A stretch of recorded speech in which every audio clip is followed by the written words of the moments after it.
Okay, it's on now. Don't worry.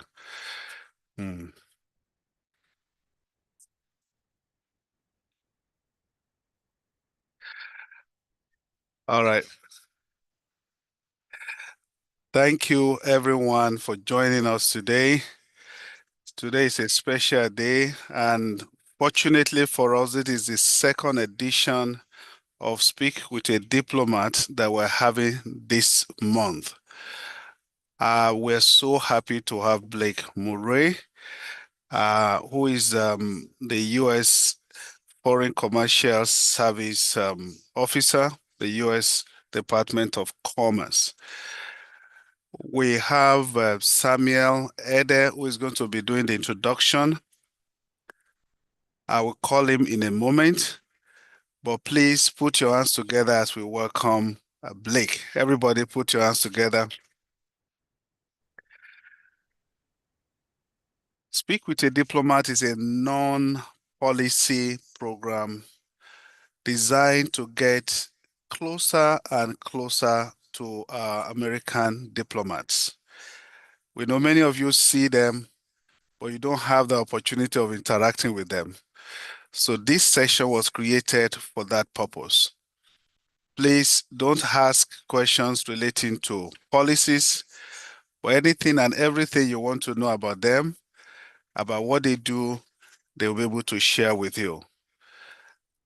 Can I ask Samuel Ede to please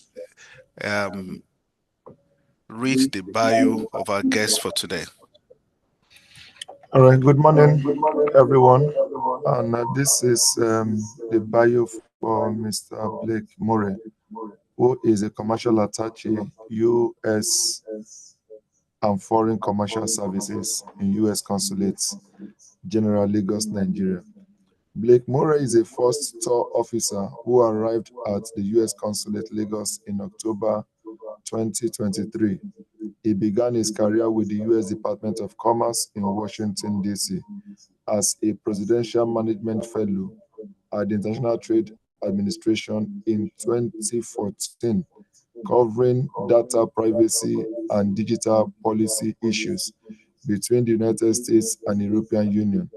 He then transitioned to the role of Senior Desk Officer for the Office of European Country Affairs, where he covered the United Kingdom, Spain, Portugal, and the Netherlands, Romania, and Moldova.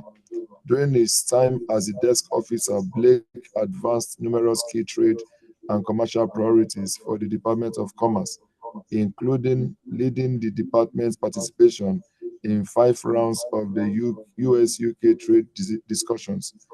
Immediately prior to joining Foreign Commercial Service, he was the Ukraine desk officer at U.S. Agency for International Development, where he covered private sector engagement issues.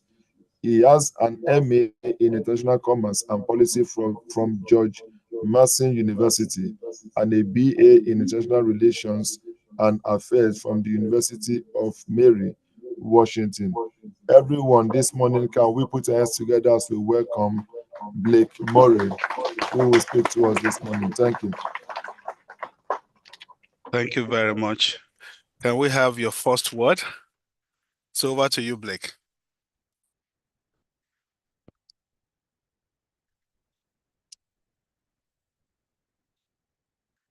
Blake is muted.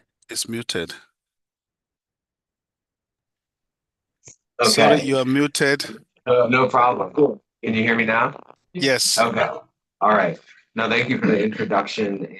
And it's just a pleasure to be here. To speak with teachers is extra exciting. I was just telling the group here that I was a teacher in Spain and Madrid before joining the US government. And so can relate on not only just the importance of being a teacher, but how challenging it is. I would say probably even more difficult than being, a diplomat, frankly, and honestly, probably more important. But it is an honor to be asked to speak, to tell you a little bit about what we do as the U.S. Department of Commerce overseas at what we call Commercial Service Nigeria. You heard a little bit about my background. It was Actually, I was very focused on European affairs for most of my career. And the first time I ever stepped foot in Africa was right here in Lagos, Nigeria. So that was a big change for me and my family. But I've been here almost 2 years. I decided to stay an extra year because I've enjoyed it so much. It's been a really amazing place to work in this field. And so yeah, I'm excited. So maybe I'll turn it back over to you, or if you All want a right. little bit. Thank you very much. So the first thing we'd like to know is you've been in the country for some years. What exactly excites you about Nigeria that makes you to extend? Right, that's a great question. So, what one thing that really has stood out in my time here, we get to work with companies from the U.S. who want to come here and do business here with Nigerians, and the entrepreneurial spirit of the Nigerian people is just incredible. It's like Americans are known for being, about business and entrepreneurialism, but Nigerians put Americans to shame. I mean, a lot of people I meet have not just one business, but like two businesses, three businesses, right? We have interns from the Lagos Business School, and they're like doing their internship, studying their degree, and running a business at the same time. And it's really incredible, especially having had a lot of time working on issues with European Union, that the energy and the potential here in Lagos and Nigeria and even West Africa is I mean, it just really outshines what we were doing with Europe. And I think what's important for me is like telling that story back in the US. Because like I said, I came here, had no experience in Nigeria. You only hear kind of like what makes it on the news over there, which typically isn't, the best. But when you're here and you're working and living and you kind of peel back the layers of the onion, so to speak, there's just so much potential, and it's so exciting to be here. And it's very fast paced in the commercial trade and commercial section. So that is the reason why I'm staying for another year. And I really have just loved working with the team here, and getting to hear about like what everybody is doing in Nigeria on commercially and like with their businesses, but also like what are the synergies with the US and what US companies see as the potential here, which is it's huge. With a market of 230 million people, I think US companies recognize that Nigeria is not a country that can be ignored, right? It's an economic powerhouse of Africa. And so there's a lot of potential here, a lot of challenges with the business environment, but a lot of potential as well. And that's kind of where we come in and helping US companies. So that was my long-winded answer of why I'm Th- staying and enjoying my time here. Thank you very much, Blake. Would like to know a little bit about your section, U.S. Foreign Commercial Service. What exactly do you do? So our section started talking a little bit about this, but we kind of consider ourselves the voice of the U.S. private sector in Nigeria and abroad. So we have three mandates: to promote U.S. exports, promote foreign direct investment into the U.S., and then work on issues that we call commercial diplomacy. So that's essentially when regulations are harming or unfair to U.S. companies, or are making it challenging for them to operate in Nigeria successfully, that we work with our government and Nigerian counterparts to engage on like what those issues are and how we can overcome them.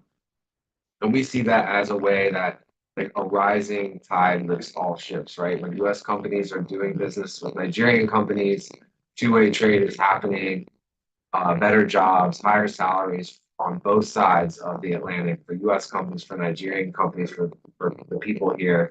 And so those are kind of our three like big buckets. We do a lot of work with U.S. companies that are bidding on tenders when the government of Nigeria is looking to issue a procurement. We can help U.S. companies navigate that process, and we essentially coordinate that process through the whole US government. We cover every sector from the US, so except for agricultural commodities. My colleagues at the Foreign Agricultural Service lead on commodities, but we really don't discriminate against sectors. Of course, we have our priority sectors, which tend to be like digital economy, energy, and infrastructure. Education has been a big one for us. Actually, over the past year and a half, we had lots of visits from universities and especially private schools to come here and look at the Nigerian recruiting from Nigeria. So we help these companies. We are different from the State Department in that we are a bit more transactional. We kind of record our successes in contracts signed and deals made.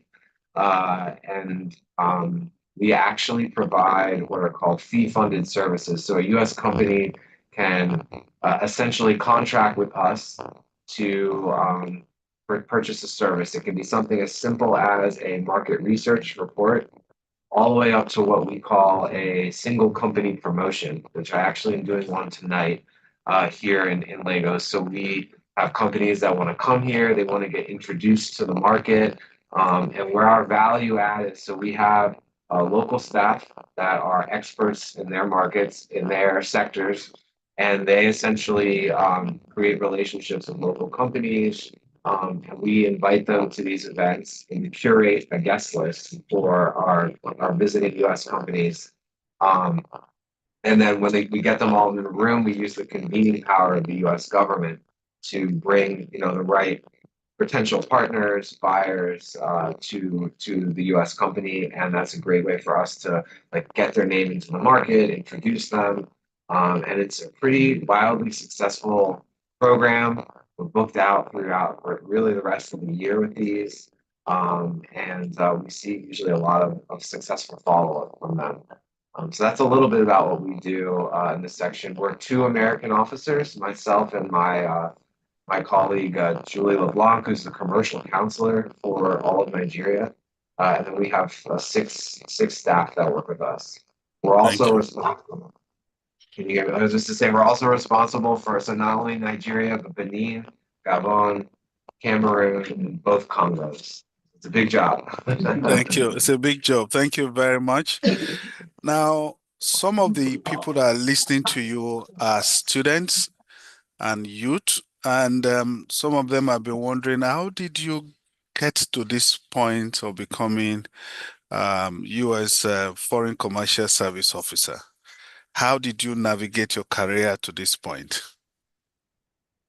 Great question. It was a long road for me. In my bio, it actually said I started out with my agency in 2014. So, getting through the studies, bachelor and master's degree, and then we go through, so we're a smaller service than the Department of State. There's only about 220 commercial officers in the world, compared to, I think, about 14,000 State Department diplomats.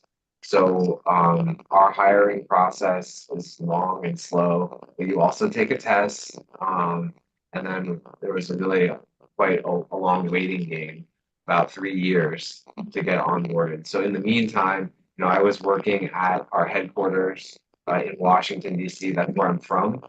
And I think what's a little bit unique about our service is that we don't tend to recruit right out of college. We usually are looking for a little bit more specialized experience, having worked in the private sector or worked at headquarters. We also have a whole domestic field. So we have offices spread throughout the US that are called US Export Assistance Centers. Many of my colleagues before joining the foreign side spend time working in the field. And that's really where you're close to the companies in that congressional district and helping them, on their, what we call their export journey, as you're looking at markets around the world. So I think for me, it was working at headquarters for about 8 years or so before coming abroad. And it's persistence. Part of it is persistence. The stars have to align, resources to hire as well. but for me, it was really, once the offer finally came, it was really a no-brainer. And just kind of as background, my grandfather was in the State Department, and so it had always been kind of a dream or a goal of mine eventually to make it abroad to represent the U.S. government in this capacity. So it was a long journey to get here, but I'm really grateful and humbled to be serving in this position. Thank you very, very much. I have a question here from someone who would like to know, how do you work with Nigerian companies that want to do business with the United States?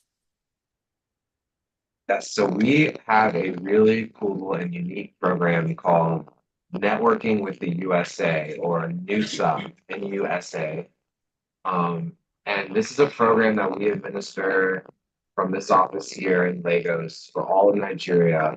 And essentially, what it is that a Nigerian company of any size, small, medium, and large, can apply to join. And we actually, so this was a program created to help Nigerian companies overcome reputational challenges and perceptions that they have faced in doing business with US companies. And so what we do is the company applies, we send out a third party vetter that we have, and they actually go to the company and visit the company, talk with the CEO, like, see, is this, are who they say they are? Do they have a factory? Do they have staff, or whatever it might be? Once they pass and I would call it a light touch vetting, right? It's not, we're not reading through everyone's books and everything like that, but it provides reassurance for the companies that are looking to do business with the Nigerian companies. Then once they're through that, they join our network. They become part of kind of like our commercial service Lagos a database. So when we have what I mentioned, like companies coming in to do single company promotions, we really only pull from that database. And we have, just to put in perspective, like over 4,000 Nigerian companies in that database that we're regularly working with. And we also use that database to bring Nigerian companies to the US when we do recruitment for trade delegations. So one of the things we do as part of our export promotion work is recruit for trade shows. I can give you an example of the Consumer Electronics Show in Las Vegas in January. We brought 30 Nigerian companies to Las Vegas, to attend the Consumer Electronics Show. They get the opportunity to meet, the latest and greatest movers and shakers in that field. Oftentimes they're making purchases. We help curate the kind of the trade show that we attended with them. So these trade shows can be huge. And that's like an example of how we actually work with the Nigerian companies. We also have an internship program with the Lagos Business School. That has been wildly successful. We tend to bring in master's students to work with us in our section. That's here, like a local kind of program that there's a direct partnership with the business school. So we are really out and about with our Nigerian companies. It's super valuable for us. And that is really the value add that we bring to our US companies, right? We are the ones that know, okay, this company could be a good fit for whatever US company is looking to do business in the market. We provide those matchmaking services. So a lot of touch points with our Nigerian company clients. Thank you very much, Blake. You mentioned the issue of internship. Is it specifically for the business school or is open? So right now the partnership is with the business school. This year we have a bit of a pause on the internship, but we are looking to continue that. It was specific to the business school, but I think we would always be open to expanding that if our resources permit. But in the past, we've gotten just excellent students, folks who really are passionate about trade and commercial issues. So we really stand by our internship program. Thank you very much. I have another question here, which is very important to young people. We have students who study business, economics, international relations, and they're interested in commercial diplomacy. Now, from your experience, what kind of experience will help them prepare for that role? So I think getting some experience in the private sector is very helpful. And interestingly enough, I actually didn't. I'm a career civil servant, and I think I would have benefited from working in the private sector first to understand, how what type of ways that companies come to the government, our governments for assistance. Um, Learning it from this side, it just took longer. And I think the mindset can be a little bit not quite as agile as companies sometimes want. I found that working if I had worked in the private sector, I probably would have caught on to this career a little bit faster. And that's kind of what I mentioned. Like we typically recruit folks who have some experience. Um, but then once you're kind of in, I think it's learning about what are the tools that, in your case, the government of Nigeria, and we work very closely with the Ministry of Industry, Trade, and Investment, have to support, Nigerian companies abroad. And I'm sure they have very similar tools around export promotion, how they work to advocate for their companies. And then it's a lot about relationship building.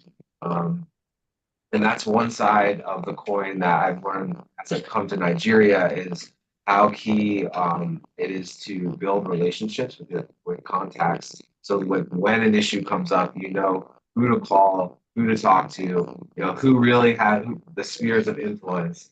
And I think being out of Washington in the field, that has been one of the bigger kind of learning curves, especially because I was new to Nigeria, new to Africa, and how the business relationships work. So that's my kind of 101 on learning commercial diplomacy.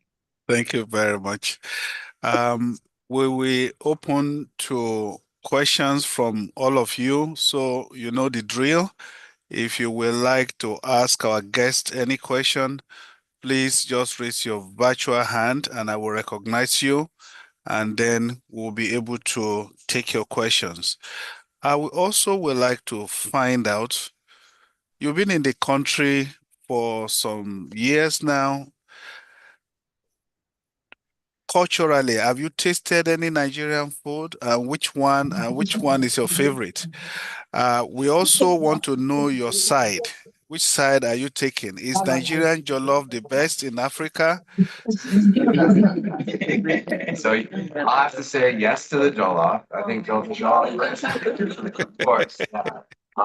And that was one of the first dishes I had when I was here. And I've slowly been like venturing and pushing my limits, out to expand to like eating swallow, like goat soup.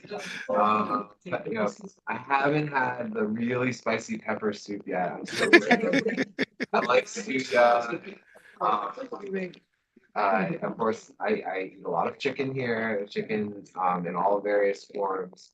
But I've really it was a different experience, obviously than what I've been used to in the U.S. But for me, it's like if you don't go and live in a culture and don't try the food, I mean, you might as well not be here. So actually, my team will sometimes buy like from I forget the name of the little restaurants. They're kind of like the hole in the wall, and they'll go and buy like the veggie soup in the bag with the meat and the swallow, and they'll offer it to me, and it's really good. So I like that. Moi moi. So um, I'm definitely experimenting, pushing my limits. All right. What about the fabrics? Have you worn any Nigerian fabric? I do. I have three national dress caftans. So what I was kind of saying before that folks have multiple businesses here. So one of our interns also ran like a fabrics and sewing business. So I bought from him. He kind of custom made three, national dress with the hat and everything. I have a white one for weddings and fancy events, and I have a green and a burgundy one for kind of just other events. Sometimes I wear it to when we have like a consulate related reception. I wore it to we had like an awards dinner for the trade commercial attaché. So honestly, it's way more comfortable than a suit.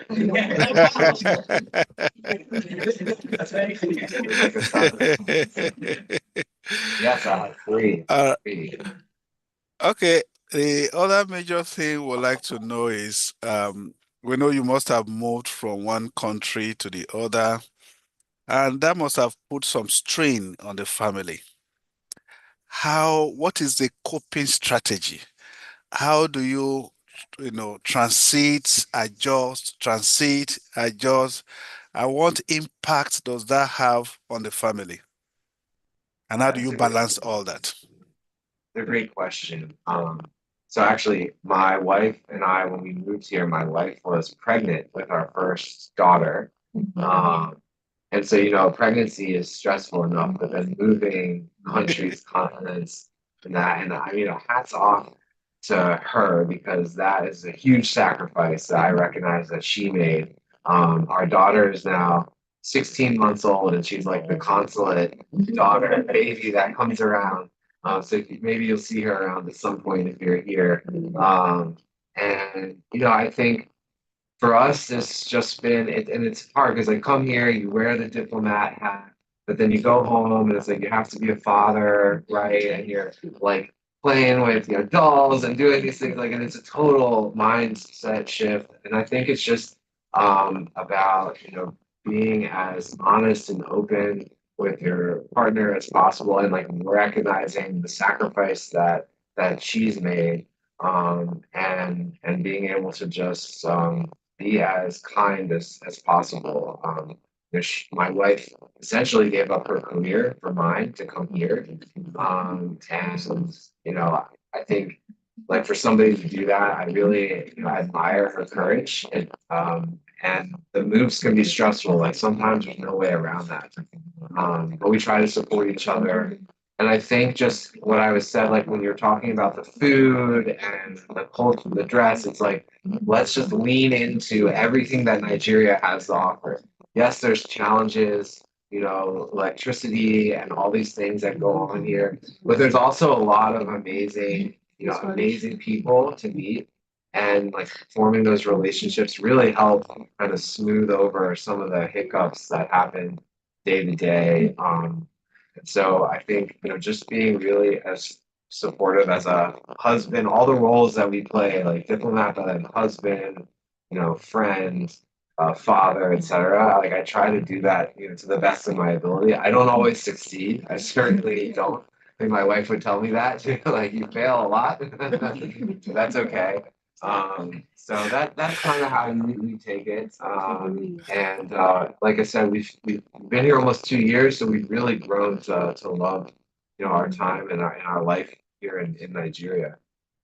Thank you very much. Um, we have students, like I mentioned to you. I know studying in the US, it's very unique. I don't know what advice you want to give students, particularly those who are still in school, vis-a-vis their career. What are some of the things while in school or with the benefit of hindsight, you discover that this should be the best thing for students should do if they want to really make a great living outside? So we have students here. What's your advice for students? And would you recommend people to study in the US? Yeah, so absolutely. I mean, no, I'll just say, I mean, if it's not everybody has the ability to go abroad, right, and study abroad, but if you're afforded that opportunity, for me, so I studied abroad in Spain, like from the US, and it was a life-changing experience for me. Um, being able to study outside of where I'm from, especially in a different language. I think in hindsight, that was something that really affected positively my career and family trajectory. And actually, side note, my wife is Spanish, so it really did affect me. I didn't meet her when I studied abroad, but lived down the road. And so, if that's something that you're able to do, whether it's the U.S. or somewhere else, that I think is something that will forever change, how you view the world. And maybe it's not even studying outside of Nigeria. Maybe it's a different city, right? Or maybe it's a semester, like a summer, a couple of weeks, like whatever it might be. For me, in hindsight, like it was really a game changer. And looking back, um, I think that I have like really no regrets on studying abroad. And I mentioned, I taught English in Spain, and that also kind of influenced me to you get bit by that bug to go abroad, the travel bug, and I think it was really influential. And then I would also just say being open minded is really important about like where you get your advice and your help from. I think what I've learned is everybody, I mean, people look different, like we come from different places, but the messages that they carry tend to be so resonant and staying open minded, especially right now, like in a world that can feel very protectionist and very kind of locked down, staying open minded. Has been super important, like on your learning journey and where you're getting your advice from. Those are my tips and tidbits on that. Thank you very much. I have a question here, and I think you have touched on the question from Abeokuta in Ogun State. It says, you mentioned internship opportunities at the US commercial section for students. Can you please provide how students can apply? I think you've answered that question. Um, We have I'll just say we have a website, and we have like a general office email. As I mentioned, right, this semester we weren't able to run it, but we're hoping to get it up and running again for future opportunities. But we do have, if you Google Commercial Service Nigeria, you'll find us, our website. Definitely recommend looking it over. We have a lot of awesome information. We have what's called the Country Commercial Guide. You can learn all about like, what we do in Nigeria, and other resources there, and opportunities to engage with us, whether it's an internship or potential partnership if you have a company. So definitely, and as well as looking up the networking with the USA program. I certainly recommend checking that out. okay. Any other question from members? Do we have, please can you help me check, is there any question before, is there any question at the American Center here in Lagos? Okay, please, American Center, go ahead. Thank you so much, sir, for your experience you have shared. Okay, thank you so much, sir, for your experience that you have shared with us. It's so interesting and very encouraging. My question is, in the course of talking, you talked about your wife that has really made a lot of sacrifice. So I want to know that what have you in terms of her career, what is she doing presently? And I know you said you have a daughter that she's she's 18 months or so. So I want to know what is she doing now and in what way have you been able to encourage her to continue with her own career? Yeah, no, that's a great question, and a fair question. And it's a challenge I think a lot of foreign service families face when one spouse has to follow the other spouse, right? And it's always the diplomat that's getting the invite, right? And you're the following, what we call the trailing spouse. And my wife has a master's degree in public policy, so she studied a lot Right now, she is really focused on taking care of our child. I think uniquely, one thing that is a benefit of being in the foreign service when the children are young, um, and that they're able to stay home and be with them. Now, there are options sometimes to work as a family member here at the consulate. There are jobs. She's not interested at the moment with that.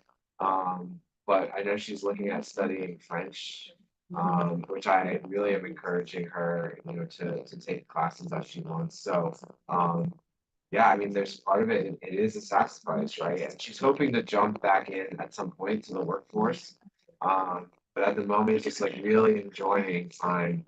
And because in the US, it's like you get 3 months off for maternity leave, and then back to work. And so it is a unique opportunity to spend more time while the baby is young, which is a blessing in disguise, right? You never get that time back.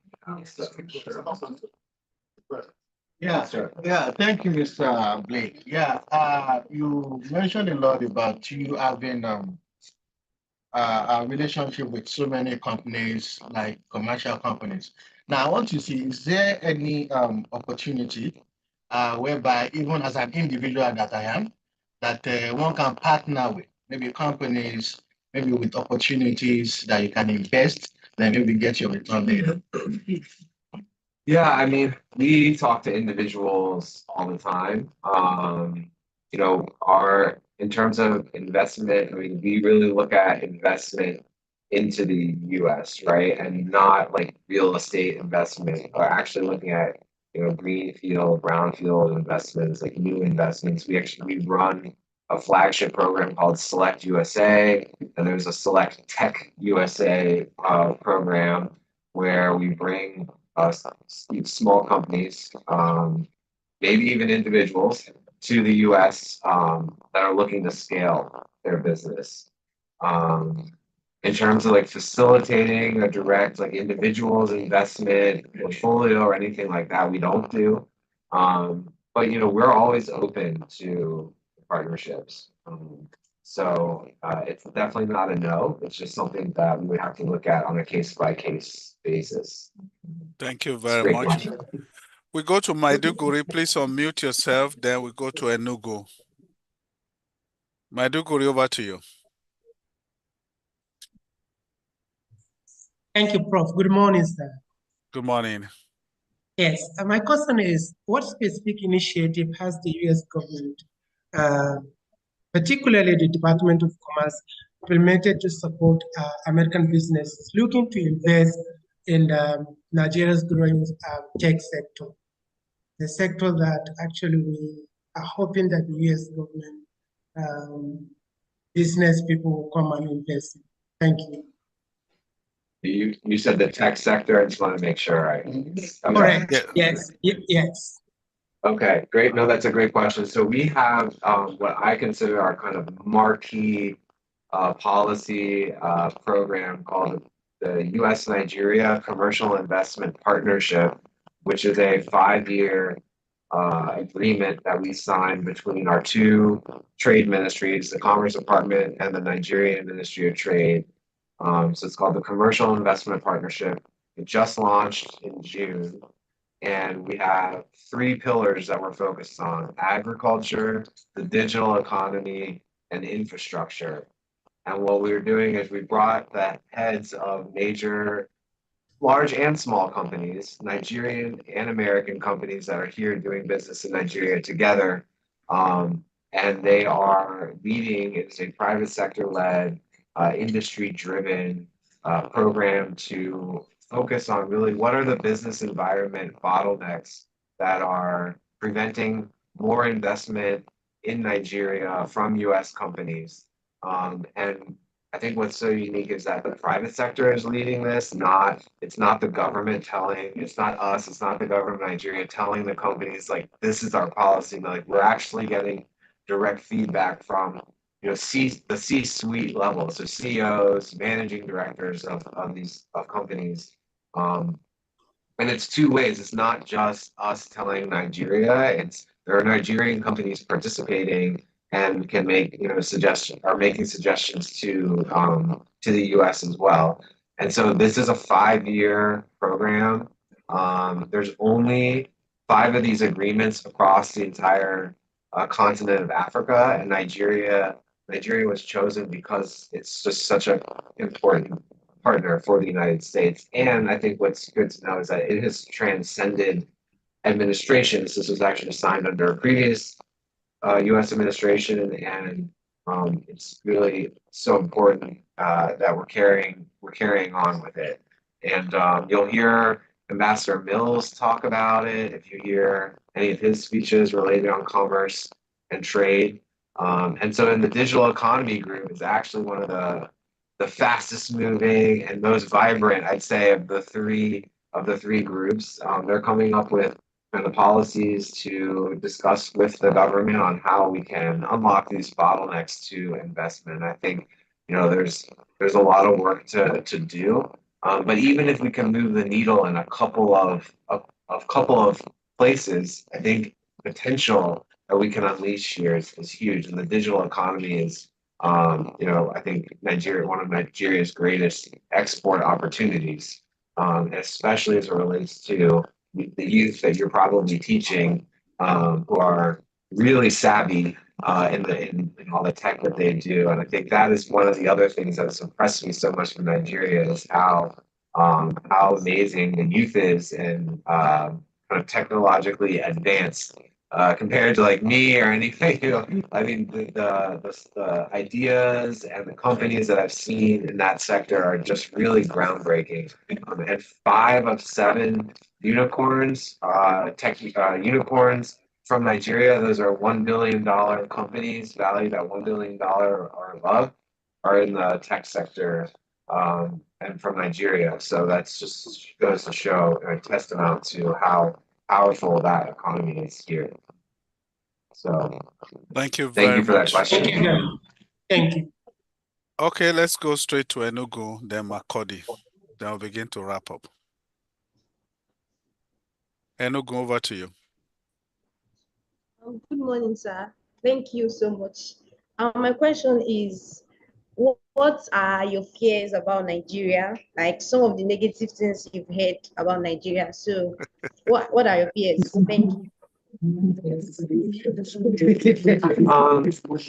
So I would say my fear is that the potential here goes undiscovered, right? Because I kind of started out saying like I had never been to Africa before, and the only things I've heard about Nigeria are the challenges, right? The things that make the news, which are obviously the things that are the scariest because that's what sells. And so like my biggest fear isn't like kidnapping, or my biggest fear isn't getting sick. My biggest really it's like I meet so many incredible people on an individual basis that the idea that they don't get the same opportunities or go undiscovered, or the potential that's there is never realized because of the lack of opportunities. And that's I think one area where the business to business relationships can help, as you need a pipeline of talent. We do a lot on like upskilling, especially in the tech sector. We're partnering, we partner with the government on the 3 million tech job initiative of the ICT ministry, because we realize, just there's so much potential here, and how much of travesty it would be for it to go, unrecognized or not be able to be unleashed. And I'm sure as teachers, you all see the same thing, right? There's so many smart individuals that have they been afforded the same opportunities as a student in the U.S., I mean, what they could do would be limitless. Yeah. So, thank you for that. Thank you very much. Makurdi, over to you. Makurdi, unmute yourself. Good morning, sir. My question is, you talked about internship with USA-based companies. Is it possible for any entrepreneurship in Nigeria to identify any company in USA and engage in internship with what is the process and can it be accepted? Okay, that question has been asked twice now. I think we skip that. That question has been asked. You can watch this video again. The opportunities are going to be out. Search their website, and then you'll be able to get more information. Can we go to Calabar quickly? Calabar.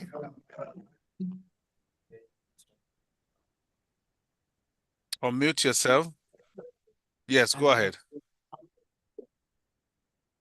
Sir, okay, sir, and what are the hopes for AGOA's renewal? Sir, is there any hopes on that, sir?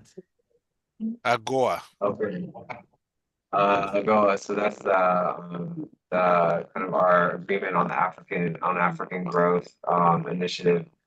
You know, that is something that I really can't say because we're really in a wait and see moment. It's not something, I mean, it's something the Commerce Department, I think, supports. We want to see it renewed. But ultimately, it's up to an act of Congress to renew it. And we'd like to see, you know, if it's renewed, we would like to see Nigerian companies utilize it more. I think it was not utilized heavily, and part of that might be to how complicated it was, or how maybe ill-informed Nigerian companies were on how to use AGOA. But we would like to see it renewed. Ultimately, it doesn't lay in with the Commerce Department to make that decision. So essentially, we will see. We will see. So, thank you, Blake. We go now finally to Uyo. Please unmute yourself. Good morning, sir. Please, my question is, as a U.S. commercial consulate director, what have been your challenges in your line of work? What are your challenges? That's a great question. I think what we're here for is to help kind of dismantle these challenges. So we call them non-tariff barriers to trade, just a fancy way to say, you know, regulatory issues. I think that is our biggest challenge. As you all probably know, doing business in Nigeria is just a complex place. I mean, even the biggest companies, the big tech companies, the big, you know, manufacturing companies from the US, they need a lot of hand holding. They need a lot of assistance in this market because it's so complex and it's dynamic. There's a lot of layers on the government level. You know, you have the local, the state, the federal policies that come out that can all affect an industry. And so staying on top of that and kind of being able to address those is a full-time job. It's almost like whack-a-mole. Like sometimes a policy comes out and got to move to that, focus on that issue, and then something else happens. And so I think those are the biggest challenges. And then, you know, making sure that U.S. companies, I think they understand that this market is a potential, but really getting them here and getting them on the ground because doing business in Nigeria is so important to be face to face, you know, maybe more important than a lot of other markets, that getting them here, I think can be a challenge. And you know, we are seeing more and more willing to come. Of course, there's challenges with traveling here, and sometimes the business visas can be an issue, but you know, we are regularly faced with some difficulties doing business in Nigeria. That being said, there's a lot of opportunity, and you know, we all want to be supportive and to be a part of Nigeria's growth story. So it's going to be, I think it's going to be an exciting one over the next decade. So, thank you very much, Blake. What will be your final message for your viewers today? Final message. Yeah. Probably something you wanted to say or you want to add, or just something, probably on a lighter mood also. Oh, sure. No, I would just like to say thank you for inviting me here. I don't get a lot. I get opportunities to speak, but with business people, but not outside of that kind of group. And to be able to address teachers is extra special. My grandmother was an elementary school teacher. My grandfather was a high school teacher, and then I have so it is from the bottom of my heart. Really, thank you, and thank you for being a wonderful host to me and my family and country. One thing that I really love about Nigeria is how baby friendly everybody is. I've actually lost my name in the consulate. I'm now Daddy Amaya. Anymore. They call me Daddy Amaya. And I love that about Nigeria, is how welcoming you are to mothers and babies, probably even more than in the US. So, like on that lighthearted note, thank you. Daddy Amaya signing off. So thank you, thank you. This has been a wonderful session. We really appreciate your coming. And for all our viewers, thank you for joining us today. Next month, we have another interesting edition with another diplomat right here on the US Mission American Spaces Network. Thank you, everyone. Have a wonderful day.